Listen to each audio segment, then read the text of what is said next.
gostaria de salientar que nós, como advogados, somos nós que fazemos a justiça. E digo isto por quê? Porque nós somos um mecanismo e nós devemos lutar contra o sistema que nos é imposto. Portanto, infortunadamente, o sistema ele não anda a trabalhar bem. Sobretudo em relação a salvaguardar os direitos fundamentais dos cidadãos. E não digo isso só na posição de advogado. Digo isso, sobretudo, como cidadão. Porque hoje é um semelhante meu que está a ser alvo de uma injustiça, amanhã pode ser eu. Portanto, nós temos que nos empenhar no sentido de confrontar essas nuances, de confrontar essas arbitrariedades que muito recordam tempos de Inquisição, tempos em que não havia direitos, tempos em que o Estado nos perseguia. Vivemos um Estado democrático de direito e, portanto, devemos zelar pela nossa liberdade. Nesse sentido, o livro, esta obra, ela foi produzida num contexto de reflexão. Até mesmo porque, atualmente, o processo de globalização ele tem duas faces. A face positiva, que é a facilidade que nós temos de acesso, de comunicação, avanço tecnológico, e a face negativa. Obviamente, esse processo de globalização e essa revolução tecnológica, elas fizeram com que os criminosos alterassem o seu modus operandi e fossem muito criativos na prática de crimes cibernéticos, crimes realizados através de meios informáticos.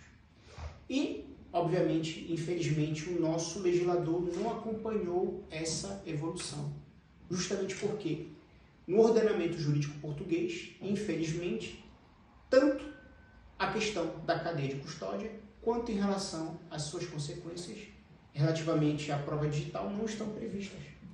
Portanto, trata-se de uma lacuna em nosso ordenamento jurídico. Atualmente, se uma prova digital não for produzida em conformidade com zelo à sua cadeia de custódia, como é que o tribunal irá receber essa prova? Como é que o tribunal irá valorar essa prova? Quais serão as consequências determinadas para essa prova?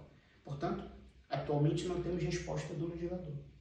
E como não temos resposta do legislador, nós temos que pressioná-los. Nós temos que criar teses, obviamente, que sejam em conformidade com nossos direitos, garantias e liberdades. Portanto, uma vez que o ordenamento jurídico português não prevê o instituto da cadeia de custódia da prova digital e suas consequências, eu tive que me basear numa decisão do STJ brasileiro. Olha, o Brasil, ele reconhece expressamente através do pacote anticrime a cadeia de custódia da prova. Porém, o Brasil não prevê a cadeia de custódia da prova digital. E por que as coisas são distintas? Ora, a prova digital, ela é uma prova que possui algumas especificidades que a distinguem diametralmente da prova comum. Ora, a prova digital, ela é frágil, ou seja, é uma prova que eu posso facilmente apagar. Eu posso facilmente cometer um crime e apagar esta prova, dificultando os indícios, dificultando que as autoridades consigam detectar a minha prática delituosa. A prova digital, ela é uma prova volátil, ou seja, ela pode ser facilmente adulterável e utilizada para fins maquiavélicos. Eu, por exemplo, já tive processos em que as vítimas elas forjaram print de WhatsApp, colocando ameaças que não existiram e, infortunadamente, os tribunais acabam por admitir essas provas justamente porque não aplicam um filtro epistêmico da cadeia de custódia e acabam considerando aquilo como indícios e o arguido muitas das vezes fica subalternado àquelas consequências jurídicas indevidamente. Portanto, a prova digital, ela é toda aquela prova que é proveniente de um dispositivo informático. Portanto, o STJ brasileiro, em um habeas corpus, considerou que a violação da cadeia de custódia da prova digital ocasiona, isso vou utilizar a linguajar brasileiro, a nulidade da prova. No seguinte caso, Em 2016 foi desmantelada uma associação criminosa que operava em vários estados do Brasil, e essa associação comungava esforços no sentido de praticar crimes informáticos. Em que consistiam esses crimes? Eles procuravam, muitas das vezes aleatoriamente, pessoas singulares, empresas e instituições bancárias para aplicar golpes, ou seja, enviavam um e-mail com o logotipo do banco, com informações do banco. O cliente clicava naquela informação e acabava por inconscientemente passar todas as informações para os criminosos, e eles conseguiam obter as suas informações bancárias e, portanto, conseguiam enriquecer indevidamente. Inclusivamente, o nome desta operação designou-se Operação Open Doors, que significa portas abertas, justamente como forma de demonstrar a fragilidade da segurança bancária a nível de acautelar as informações dos cidadãos. Inclusivamente, foram vítimas grandes instituições bancárias do Brasil, e durante o lapso temporal de aproximadamente 4 anos, eles conseguiram subtrair o equivalente a 30 milhões de reais. E o que foi que aconteceu? Diante da notícia desse crime, os órgãos de polícia criminal começaram a operação e foram expedidos mandados de busca e apreensão. No âmbito dessas diligências foram apreendidos aparelhos informáticos. E é aí que o nosso percurso começa. Isto por quê?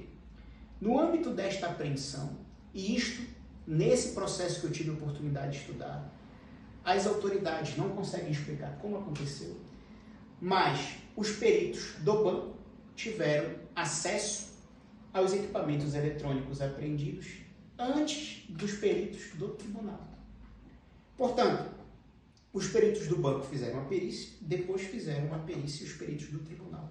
E os peritos do banco não conseguiram explicar de maneira categórica como foi que este material apreendido e esses elementos probatórios informáticos que ali foram produzidos, se a cadeia de custódia da prova foi respeitada. Portanto, através desse habeas corpus, a defesa de um dos arguidos, que no Brasil se chama réu, em uma decisão inédita, porque no Brasil também não há essa previsão, conseguiu fazer com que o tribunal considerasse que esses dispositivos informáticos, que as provas que foram provenientes desses dispositivos, elas fossem nulas, uma vez que a cadeia de custódia da prova digital não foi respeitada. E por que isto é importante a nível de legislação e ordenamento jurídico português? Brasil e Portugal, a nível de axiologia processual e de direitos fundamentais, são países que possuem características muito parecidas, a nível de princípios, etc. Há uma diferença manifesta relativamente à questão do procedimento, mas o espírito constitucional basicamente é o mesmo. Em Portugal, apesar de haver reconhecimento jurisprudencial e doutrinário da questão da cadeia de custódia da prova, e desde já incluo a prova digital, não há previsão legislativa. Portanto, há várias posições divergentes em relação às consequências da violação da cadeia de custódia da prova digital. Ora, o que nós temos que ter compreensão e desde já tentar explicar, ainda que de maneira superficial, é que, na verdade, qual é a etiologia da cadeia de custódia. Antes do mais, temos que conceituar o que é cadeia de custódia. A cadeia de custódia nada mais é do que um conjunto de procedimentos destinado a narrar a história do percurso da prova, como a prova foi obtida e como a prova foi apresentada. Ora, existe um filtro epistêmico considerado pela doutrina denominado de direito ao rastreio probatório. Ou seja, o rastreio probatório ele está intimamente conectado com o princípio do contraditório. Ou seja, a acusação ela detém os meios para produzir as provas e os arguidos, quando assim são constituídos, eles devem confrontar estas provas. Portanto, o arguido ele tem o direito de saber de onde provém a prova, como a prova foi produzida, para ter condições de contraditá-la. É inadmissível, em qualquer processo penal, eu desconhecer qual é a fonte probatória que faz com que o Ministério Público tenha os indícios suficientes para poder me acusar. Portanto, a fonte probatória necessita imperiosamente demonstrar que a sua fonte e, posteriormente, as suas raízes foram produzidas de modo que a prova que foi obtida é a mesma que foi apresentada em sede de audiência e julgamento. É preciso demonstrar a autenticidade e a integralidade desse material probatório. Ora, se essas condições não forem demonstradas, por razões evidentes, o arguido ele não terá condições de se defender. Eu não posso ter condições de me defender de determinados elementos probatórios que eu não sei se são autênticos, se são íntegros e se o devido processo legal ali foi respeitado.